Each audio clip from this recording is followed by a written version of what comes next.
అల్లూరి సీతారామరాజు జిల్లా రంపచోడవరం నియోజకవర్గం మన్యంలో ఎడతెరపు లేకుండా కురుస్తున్న వర్షాలకు కొండవాగులు ఉప్పొంగి ప్రవహించడంతో జనజీవనం స్తంభించింది.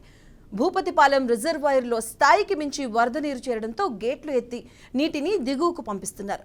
సీతపల్లి వాగు వద్ద చేపల వేటకు వెళ్లిన వెంకన్న దొర అనే గిరిజనుడు వాగు ఉధృతికి గల్లంతయ్యాడు.